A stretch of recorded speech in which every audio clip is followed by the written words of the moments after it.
Welcome to another deep dive. Yeah. Today, we're going to be going through the life of Steve Jobs Okay. based on Walter Isaacson's biography. And Mm-hmm. I think you're going to find that this is way more than just like a tech story. Right. It's about ambition and design and this like relentless pursuit of changing the world. Yeah, it's interesting that you say that about changing the world because that really does seem to be like a recurring theme throughout Jobs' life. Yeah. Even from an early age, Isaacson really gives us this image of Jobs as like a young man Yeah. driven by this like really strong desire to make a significant impact. Absolutely. Yeah. Yeah. And to understand that drive, I think we got to go all the way back to the beginning. Okay. Steve Jobs was born in 1955. Right.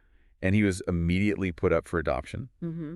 And he ended up with Paul and Claire Jobs. Okay. And this adoption, really shaped his identity.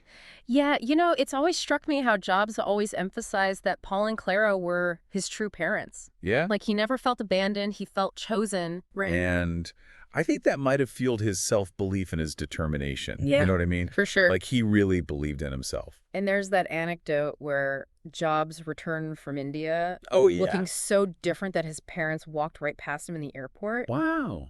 It's pretty wild. That's crazy. And it just shows, like, how transformative those experiences were. Yeah. And how they just constantly reshaped him. Right. So speaking of transformative experiences, Okay.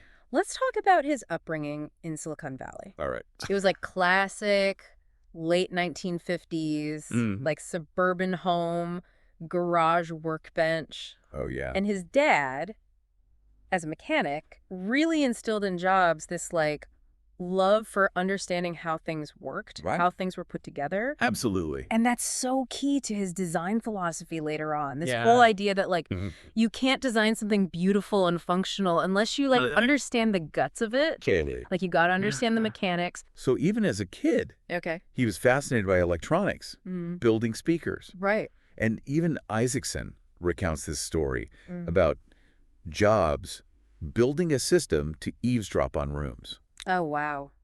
And obviously his dad shut that down pretty quickly. Yeah. But it shows this like early penchant for pushing boundaries, Yeah, absolutely. figuring out how to make things work in unconventional ways. Yeah, like a little hacker. Yeah, exactly. Yeah. And then comes this pivotal moment. Okay.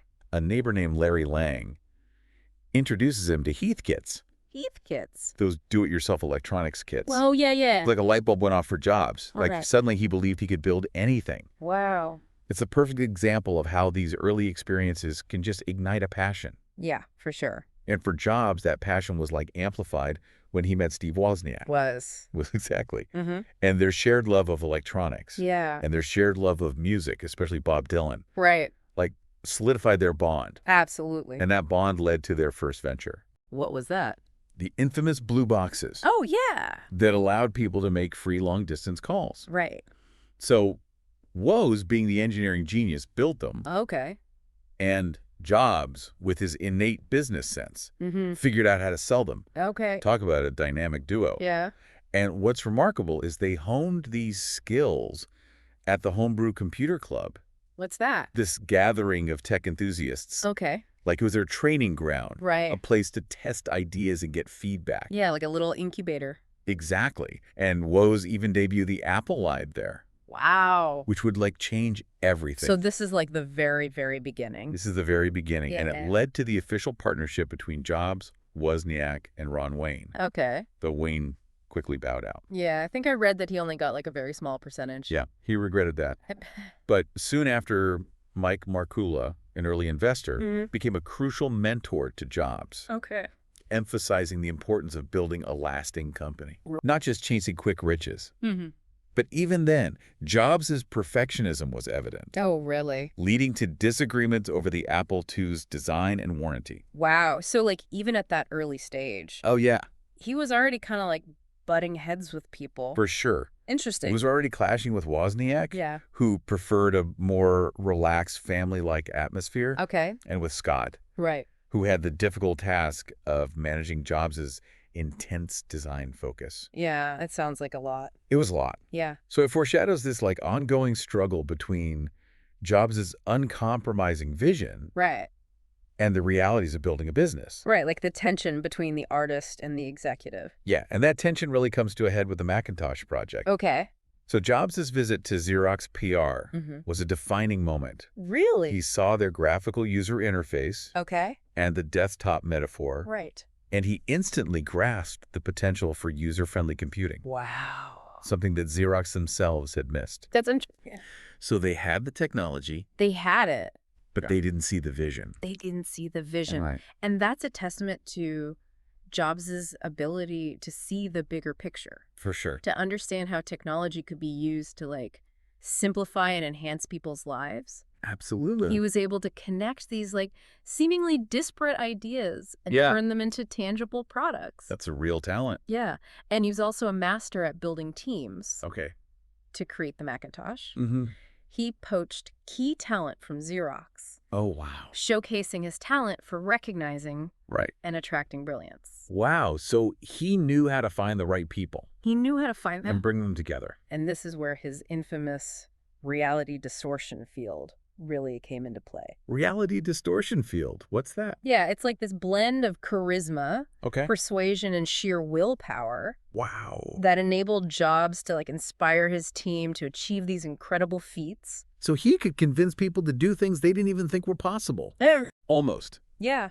Wow, that's pretty amazing. Yeah. But it also had a darker side, Really? which led to conflict and burnout for some. Oh, so it wasn't all positive. Not all positive. Interesting. Okay. It was intense. I can imagine. Welcome back to the deep dive. Yeah. Where we left off, Yeah. Steve Jobs is on the cusp of launching the Macintosh. Right. This project, totally fueled by his vision and his demanding leadership. Right.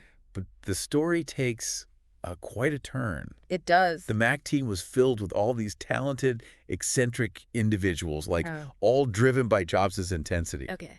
But that intensity, coupled with clashes over control and strategy, Mm-hmm. led to Jobs being ousted from Apple in 1985. Oh, wow. It's almost Shakespearean. It is. Jobs, the visionary leader, Yeah? betrayed by his own ambition and the power plays Right. within the company he built. Wow. And Isaacson writes that to add insult to injury, Okay. Jobs played Bob Dylan's "The Times They Are Changin'" after being pushed out. Oh, wow. Talk about a loaded song choice. That's heavy. It speaks volumes about his resilience, though. Yeah. Even in defeat, he believed he was shaping the future. Right. And this wasn't the end for Jobs. Well, no. It was a new beginning. Right. He founded NextT, Okay. he acquired Pixar, Hmm. and ultimately staged a triumphant return to Apple. So like the comeback kid. Yeah. But before we get to that comeback story, Okay. I want to explore something that just fascinated me in Isaacson's book. All right. Jobs' design philosophy. Okay. So it was deeply influenced by Bauhaus aesthetics, What's that? like simplicity, clean lines, modernism for the masses. Okay. Jobs believed that design wasn't just about aesthetics. It was Right. about how things worked, how they felt in your hand. Right. He was obsessed with every detail, Oh, wow. from the curve of a corner to the exact shade of beige.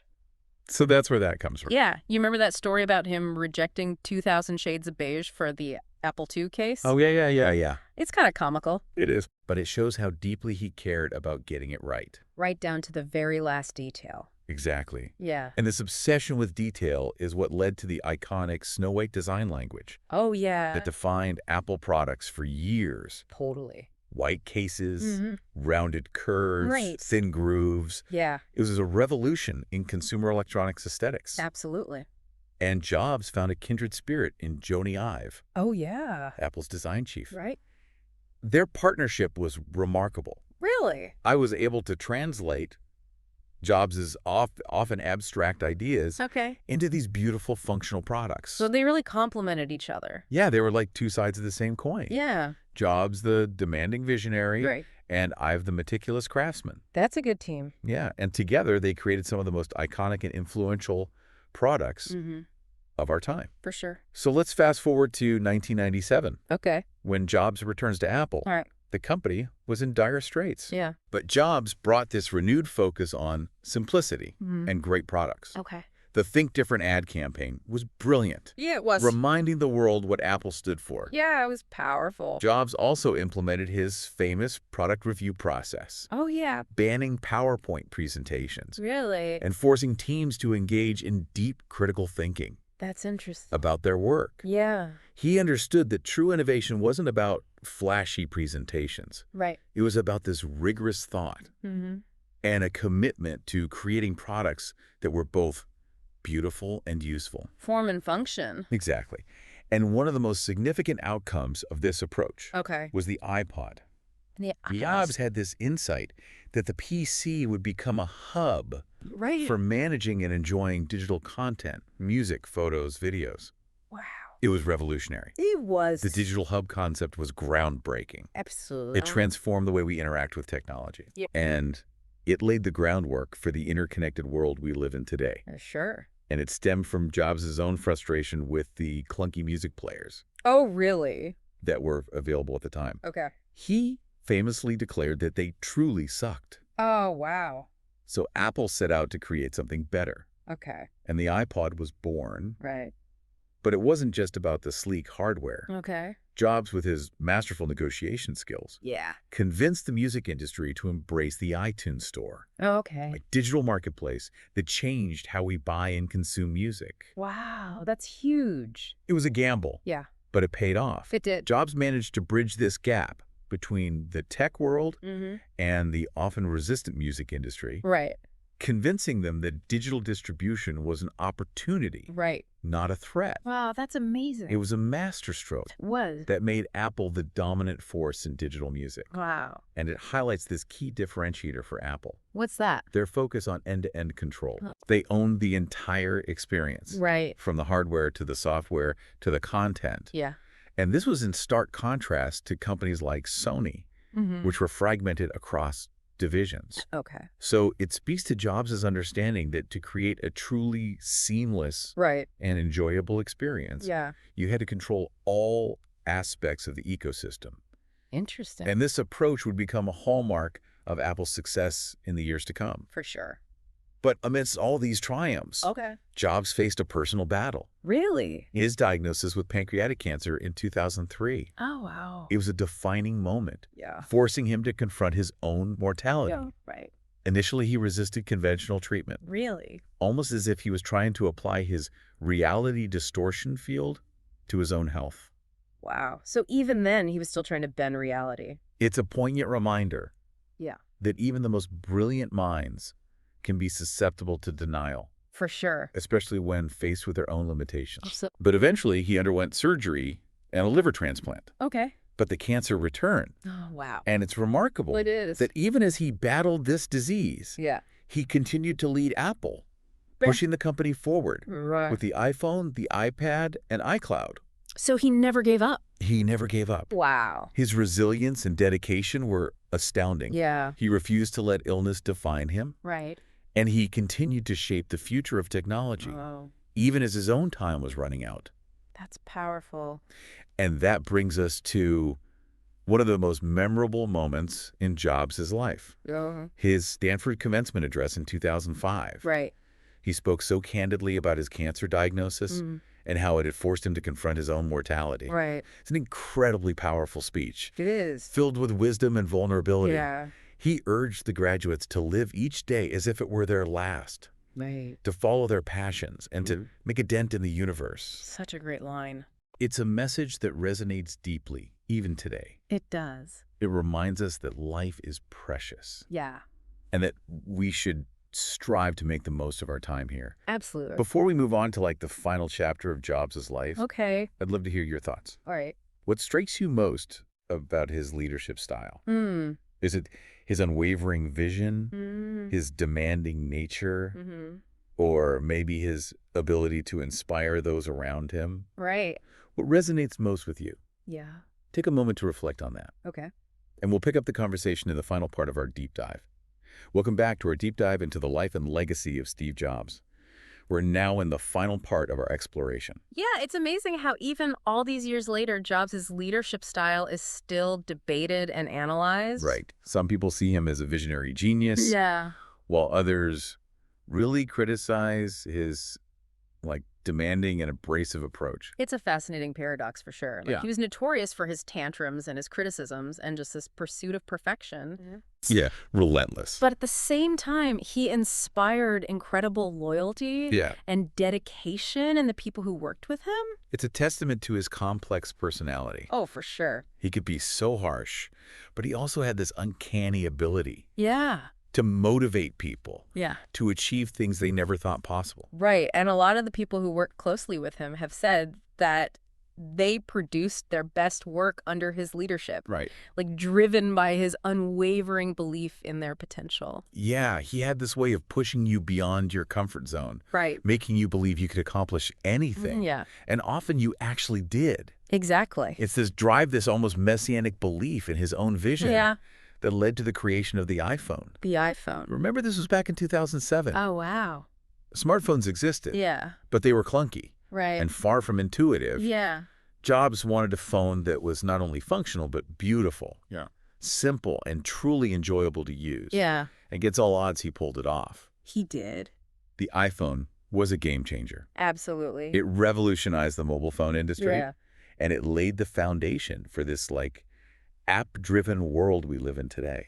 It's crazy to think It's wild. that it all started with a prototype that Jobs called the Jesus phone. I love that. That's great. His obsession with secrecy was legendary. It was. He even had his engineers working on different parts of the phone Right. without knowing what the final product would look like. Wow. Like, this extreme compartmentalization Yeah. was part of his strategy to prevent leaks and maintain control Okay. over every aspect of the development process. Interesting. It speaks to his meticulous nature Yeah. and his desire to create a sense of awe and wonder around his products. Right. Like a big reveal. Exactly. Wow. And then came the iPad, the iPad. a device that some initially dismissed as just a larger iPhone, Oh, really? but Jobs saw it as something much more Okay. He envisioned the iPad as ushering in this new era of computing, one that was more intuitive, more accessible Mm-hmm. than traditional laptops or desktops. Okay.